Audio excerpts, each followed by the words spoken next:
Сәлем, менің қымбатты көрермендерім, сіздермен бүгін Айжан. Бүгінгі менің видеомда сіздермен өзімнің үйлену тойымда болған қызықты форс-мажорлар туралы айтқым келді. Егер қызық болса, онда видеомызды бастаймыз. Сіздерге видеоны соңына дейін көруге кеңес беремін, себебі мен өзім түсінген және сіздермен бірге бөлісе алатын кеңестерім бар. Сондықтан видеоны соңына дейін қараңыздар, сіздерге пайдалы болатынына сенімдімін. Сонымен сіздерге бірінші форс-мажордан бастайын. Ең алдымен үйлену тойымызға бір түн қалғанда менің жұбайым свадьбаға киетін рубашкасына, яғни жилетінің жағасын жуып беруін сұрады. Мен енді жаңадан келінге түсінім, өзімше пысықсынып, щетка алып, порошокпен жағасын жуып жатырған кезде порошоктың ішінде көк және қызыл түйіршіктері бар екенін байқамадым. Олар алдыда рубашканың жағасын дақ қылып, мүлдем киюге жарамайтындай быт-шытын шығарды, бір сөзбен айтқанда. Сонымен менің күйеуіме үйлену тойымыз болатын күні өзіне рубашка іздеп магазин аралаумен өтті. Негізі ол алдын ала сұрақтарыңыз болыватса айтып қояйын, жоқ, ол маған ренжіген жоқ. Оның айтуы бойынша, ничего страшного, мен ертең барып рубашка сатып алармын деген шешім қабылдады. Ішімнен жақсы болды ғой. Шынымен бір негізі өздеріңіз елестетіп көріңіздер, біреу сіздің ертең сіздің үйлену тойыңыз, менің мысалы үйлену тойым көйлегін бөлдіріп тастаса, мен шын айтайын, қатты көңілім түсіп кетер, жарайды деп әйтеуір сөйтіп ол бір форс-мажорды шешкен болатынбыз. Екінші, таңертең тұрған кезде мен шыны керек ешқашан өмірімде көзіммен әртүрлі проблема ондай болған жоқ. Конъюнктивит, ячмень секілді. Ойлап көріңіздер, үйлену тойым таңертең көзімді аша алмаймын. Түсінген жоқ. Неге екенін айнаға барып қарасам, көзім ісіп кеткен, менде ячмень шықты. Өмірімде ешқашан болмады. Бірақ ешқашан менің үйлену тойым күні көзімден таңертең ячмень шықты. Мен ну вообще приехали дедім ғой сол кезде. Қатты қобалжыдым, бірақ макияж жасайтын кезде мен ескерттім, көрсетпеуге тырысыңызшы деп. Сөйтіп макияж жасаған кезде ячменьді қатты білдіртпей, макияжбен барлығын көрсетпей әдемі етіп қойды мені. Сол үшін оларға қатты риза болдым. Үшінші форс-мажор бұл үйде болды. Ешқашан өмірі өшпейтін свет сол күні өшіп қалды үйде. Свет өшті деген сөз, яғни бізде үйде съемка болу керек, мен қалай киініп жатырмын, күйеуімнің киінгенін, свет қажет емес пе, жарық қажет. Сондықтан оны түсіріп жатқанда үйде свет болмай біраз қиын болып қалды.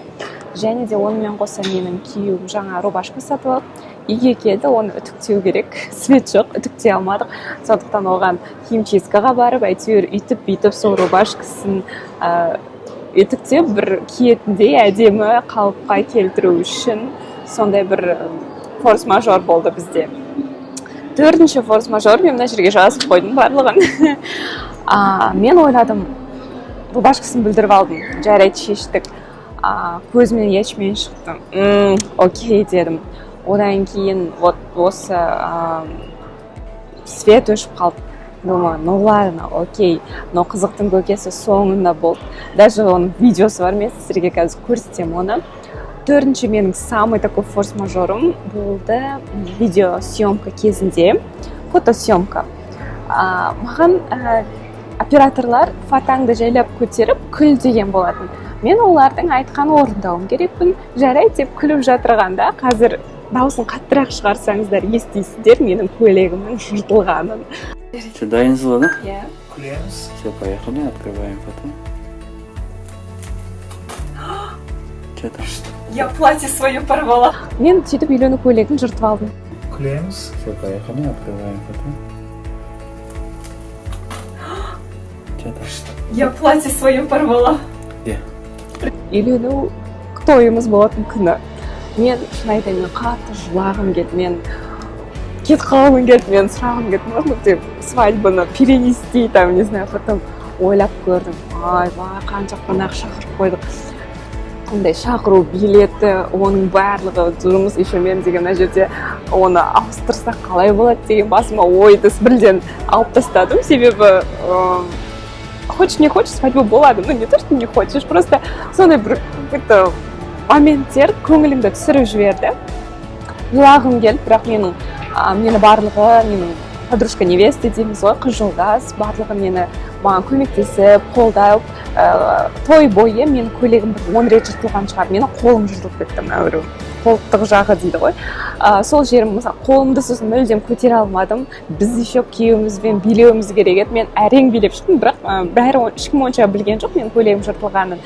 Сөйтіп бір маскировать етіп жүрдік та, сондықтан қыз жолдас өзімен бірге ақ инемен жіпті ұстап, мен айтам, билеген антракт кезінде жүгіріп барамыз да туалетке менің көйлегімді тігеді тез, одан кейін барып, сөйтіп осылай өтті менің тойым. Қызықтың көкесі көп болды, әрине, бұл енді сондай форс-мажорлар.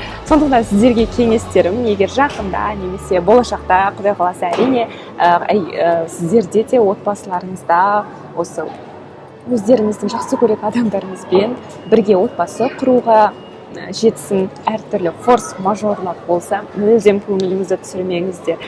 Бұл сіздерде өміріңізде тек қана бір рет қана болатын керемет күн, оны жақсы етіп өткізуге тырысыңыз, позитивті, себебі бұл өз өміріңізде өмір бойы қалатын керемет естелік. Оны неге осындай жаман заттармен есте қалдырудың қажеті жоқ, тек қана жақсы ойлармен, жарайды, ештеңе етпейді, мұның барлығын алдын алуға болады деген сияқты осындай настроймен, осындай күймен жүрсеңіз, барлығы жақсы болады. Мен сіздерге тек жақсылықты тілеймін. Сіздермен бүгін болған Айжан. Менің каналыма егер бірінші рет келіп тұрсаңыздар, қош келдіңіздер. Арнама жазылып, төменде комментарийда сіздерде егер сіздер үйленген, отбасы құрған болсаңыздар, қандай форс-мажорлар болды, жазыңыздар, қызық болады маған барлығын оқуға. Қош сау болыңыздар, жақсы күндерде кездескенше достар.